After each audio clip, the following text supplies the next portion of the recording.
Dog Adventures. Run, boy, run. Everything you need is here under the sun.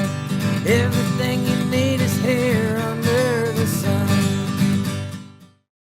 Welcome to the Sporting Dog Adventures channel. Please like our video and subscribe so you catch our 3 new videos weekly. The Mississippi River Delta, home to New Orleans, home to the winter habitat for many of our migratory ducks and geese, home to some of the most vital fisheries that feed our country. This week on Sporting Dog Adventures, my boys and I learn about the conservation issue of our generation.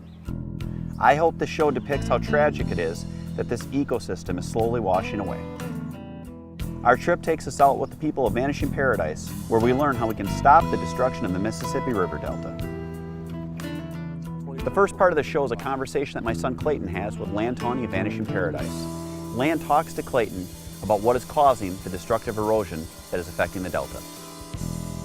We're down here in coastal Louisiana, Sportsman's Paradise, but the problem with this great resource is it's vanishing.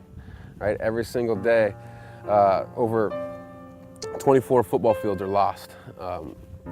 Every single day down here to coastal erosion, and it's going away. So the stuff that you're going to experience here in the next couple days, if you ever have the fortunate opportunity to have kids, your kids aren't going to be able to experience the same thing because it's all disappearing. With the marsh, why are they all disappearing? Good question. So the reason it's disappearing is really because of these levees, right? That are along the Mississippi River. And the Mississippi River used to act like a garden hose. You ever held onto a garden hose and turned it on, it kind of sprays everywhere, right? That's the way this delta was formed over millions and millions of years. But what happened is to protect people and to halt flooding, they put up levees, which is a really good thing. What that did is it cut off this fresh water from the Mississippi and the sediment that comes down during high water that actually is the lifeblood of this marsh. Basically what they need to do is they need to reconnect the river with these wetlands. So what you're going to see tomorrow, you're going to see places where you have healthy marsh, and that's on the east side of the river. And the east side of the river, there isn't a levee right there. So all that water from the Mississippi is actually getting out there in the marsh. And on the west side, there's actually a levee. So all that marsh is dying because it's not getting any fresh water or sediment. The morning of our first hunt, we got up early. We headed out on the mighty Mississippi and went to an area of the Delta that was still a healthy, vibrant wetland and full of teal. Alligator. Yeah, they're an alligator.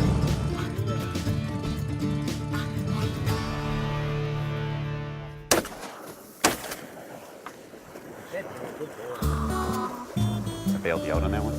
Yeah, you did. I missed the bag. Oh, he's got to bail you out again. Good boy. Come on, back him up. We flew on this hunt, so I left my dogs at home. We got to hunt over a young, black Labrador Retriever named Deke. This was tough terrain for the dogs. They had heavy mud, thick weed growth, and really had a tough time when they went out on the retrieves for the birds. You didn't shoot? Yeah, they're kind of on your left, right side.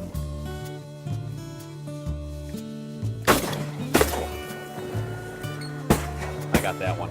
Nice. I didn't shoot. That was yours. That one I smoked. Hey, we're back here. We're with Captain Joe from Cajun Fishing Adventures. How you doing, man? Good. Thanks for getting us out. Very welcome. We got your dog here. What do we got? This is Deke. He's 20 months old. This is his second season. Typical male, full of energy, you know. How many birds are you going to retrieve in a season? Last year he ended the season at 15 months with 451 birds. Man, that's a lot of birds. Yeah. Our dogs they work hard all year long. He's doing a good job for us. Now, what kind of terrain do you guys hunt here? I know here we've got some grass and a lot of mud. What's the different types of stuff we're going to hunt? As you can see, we have a lot of feed. We have a lot of influence from the Mississippi River on the east bank. We have no levees on this side, so we have a lot of vegetation growing. You saw coming in this morning, and it's like a jungle on this side. It's a very fertile area. How many days a year is old Deke going to hunt for you this season? Probably close to 60 days. We have a 60-day big duck season and a 16-day teal. He'll hunt every day doing teal, and other than the holiday, 3 days of the holidays that I take off, he hunts. Last year he hunted 57 days out of big duck. Can't buy the experience you're getting for him with that many retrieves as a young dog. No, and we have 7 labs that hunt like that every day. One thing I noticed though, they're all black. We got to get a little color in the Cajun fishing stable here. Yeah, we're a little partial to the dark dogs. Horizon was filling with birds. Deke was amped up. Stay tuned for more high-flying adventures, Cajun style, after this break.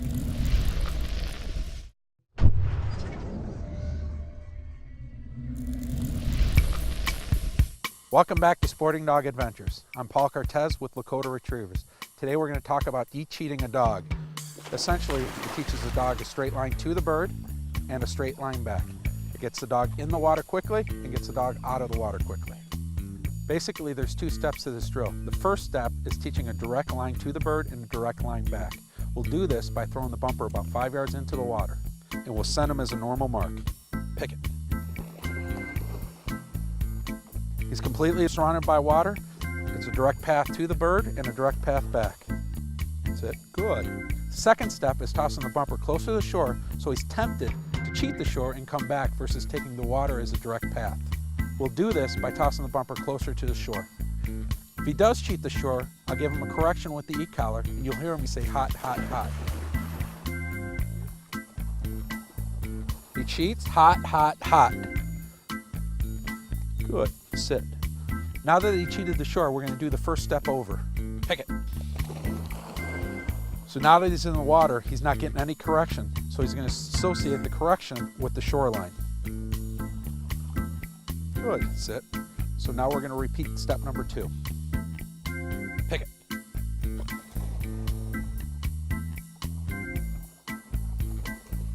Good. He did it absolutely perfectly. No correction. Now that he understands this drill in this location, we need to take him to numerous locations so he understands the drill in general. Remember, always be fair and concise with this drill. Hope you enjoyed this week's training tip, and now back to the hunt.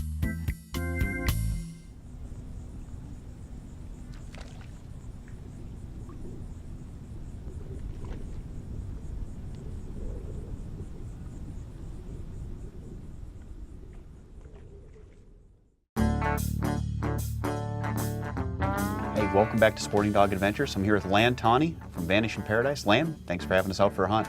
It's gonna be a good day. We're out here, we're on an early season teal hunt, Louisiana. You can see the ocean, we're in the bayou. Man, this is beautiful. It is, it's early for me too. Back home, we haven't started hunting for another 2 weeks. We got her spread out, got my boys along, and we're in an area that's kind of cool. This is where the river is reconnected to the marsh, and it's actually making, instead of receding, more wetland. Yeah, basically what it's doing is on the other side you got levees that are cutting the river off, so that's dying. On this side, that water and that sediment keeps on supplementing what's going on down here, so it's not disappearing. And you look around and it's just alive. There's so many different birds. There's snails. We saw some redfish go by. It is just amazing how much life there is in this delta. Yeah, it's alive and teeming with wildlife.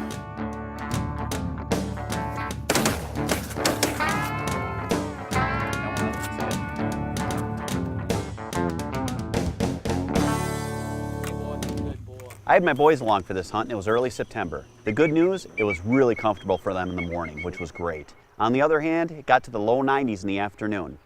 But it didn't bother the teal, they were still filling the sky.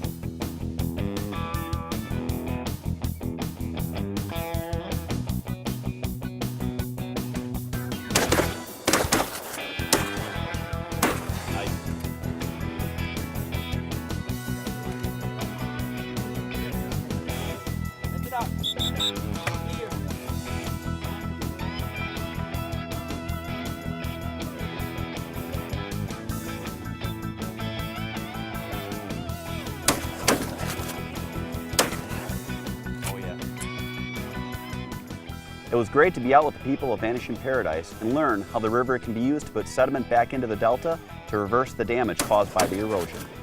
I could explain how the river, the sediment in it, and levees affect the delta, but it would take me probably 3 shows.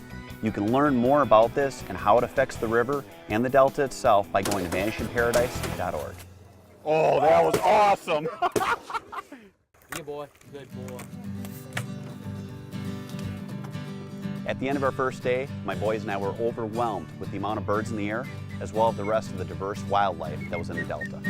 When we come back, we'll be joined by Lan Tawney of Vanishing Paradise and World Series champion David DeLucci. And we'll have more high-flying adventures in the Delta.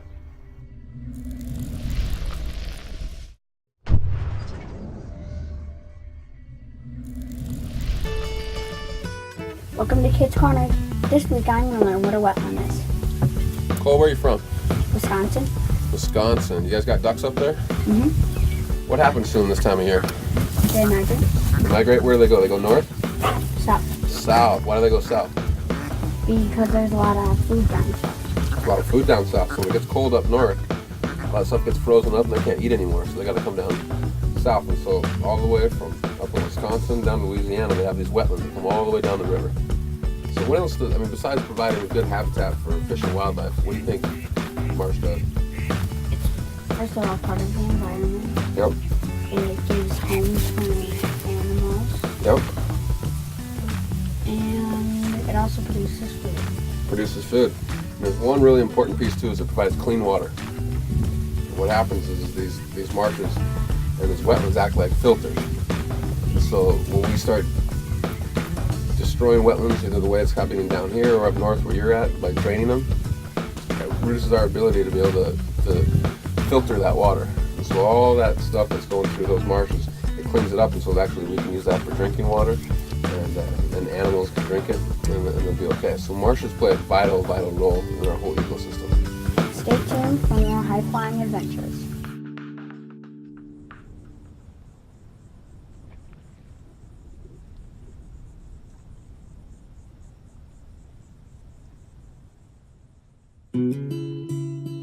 Hey, welcome back to Sporting Dog Adventures. Out here with Land Tawny, David DeLucci. So David, you're from Louisiana.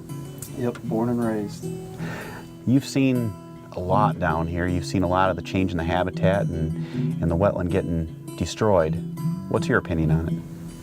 It's a terrible disaster, especially for the people down here that get to see it every day and live it. And basically, we're trying our hardest to do something about it, but we just want our voice to get heard by the rest of the public and the rest of the country, because unless you're down here and you see it like we do, you don't realize how devastating it is. It's vanishing right in front of our eyes, and the people that live out here and work out here and enjoy this wonderful habitat, they've been asking for years for help, and no one really realizes how terrible it is. I mean, it's a daily basis. You come out here tomorrow and it looks completely different. I know you started doing a lot of work for Vanishing Paradise here and helping them out and kind of being a little bit of a front man for them to get the word out. Land, I mean, he's helped out. There's a lot of people helping out. It seems like you guys got some momentum now. I think we are. I think, as David just said, as a lot of people didn't know what was going on down here. And so we started this campaign 2.5 years ago, and through David's help and others, we've been able to actually elevate this issue. So the rest of the country is starting to figure out what a national treasure it is down here. Now, David will probably get us some World Series baseball tickets now, because he's a World Series champ, and get us to the game. It is a payoff, for helping the cause, right? Man, I'll do whatever it takes to help this cause. I'm telling you, the rest of the nation depends on the seafood industry down here, and the oil industry, and the migratory birds. I don't think people realize how important it is to save these wetlands to save the rest of the country.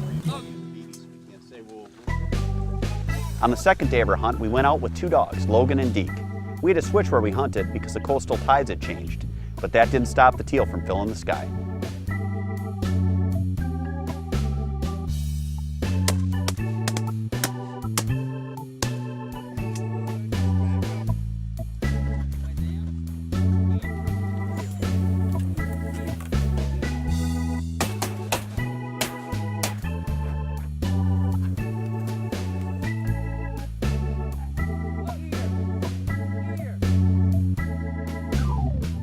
After 2 days in the Delta, you could see why this area was so important. It was loaded with food and cover, all essential for the winter habitat for our migratory birds.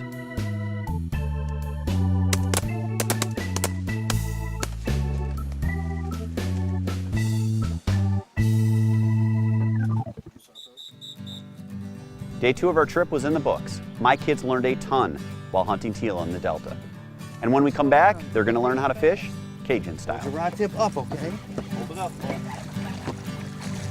Got him. Stay tuned for more Sporting Dog Adventures after this.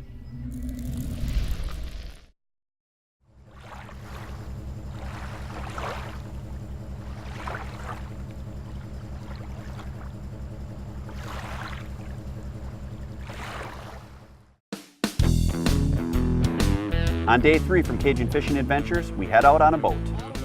My kids had 2 days of hunting to learn how important this area was for migratory birds, and now would get to see firsthand how vital the area was as a fishery. It's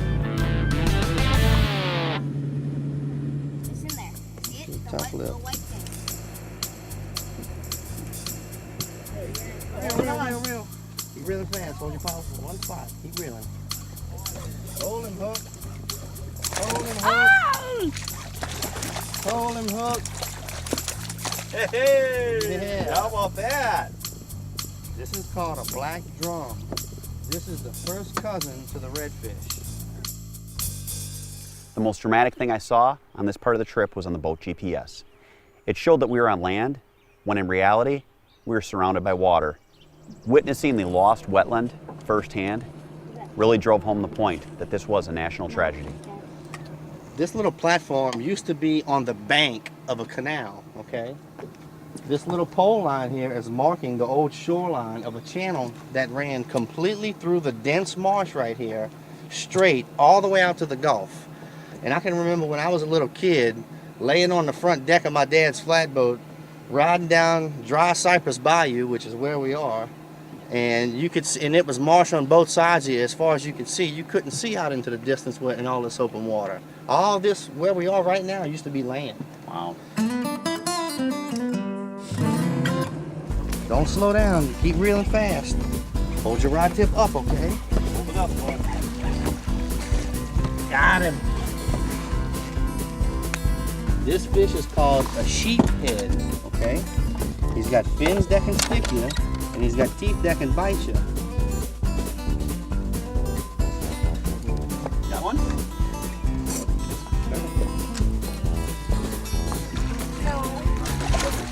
That's a redfish? Redfish, my man. Is it big enough? Good job. Give me knuckles on that. Is it big enough? Yes, sir. I had so much fun on this part of the trip. My job was to be the personal assistant of my youngest son, Callahan. I had to make sure that those huge redfish did not pull him over the side of the boat. Mr. Whiskers? Oh, hold him, hook. Don't move. Not ready yet. Not ready for me yet.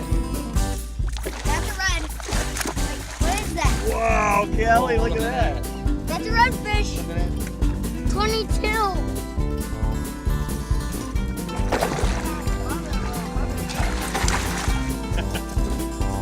That's a good one, Kelly. Look at the one you just caught.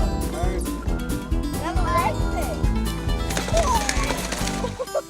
That's a big fish. Nice, nice. I had a ton of fun fishing with the boys. The action was non-stop. The natural resources of this area and the overall importance are truly overwhelming. I'd like to thank Ryan Lambert and Cajun Fishing Adventures for hosting us for the hunting and fishing on this trip. The deterioration of the Mississippi River Delta is the conservation fight of our generation. There are many people that have taken up this cause personally, including myself. I realize everyone's lives are busy and times are difficult. I've gone to Washington, D.C. to lobby Congress and joined Vanishing Paradise to help get the word out, as well as taught my kids about this issue. Please visit vanishingparadise.org to learn how you can help as well. Next week in Sporting Dog Adventures, we head to the high desert mountains of Nevada, where we're going to hunt the elusive wild chucker. Nice work, fellers. If you want a true high-flying adventure, you won't want to miss this show. I got 2, boys.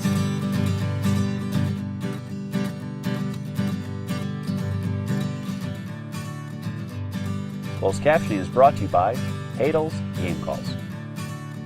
Tell me, is this a boy or girl duck? You think it's a girl duck? There you go, buddy. Is that a boy or girl, Cal? Boy. It's a boy. He can smell it. Smells a little musky. He's not gonna go knuckle deep up. Everything you need is here under the sun.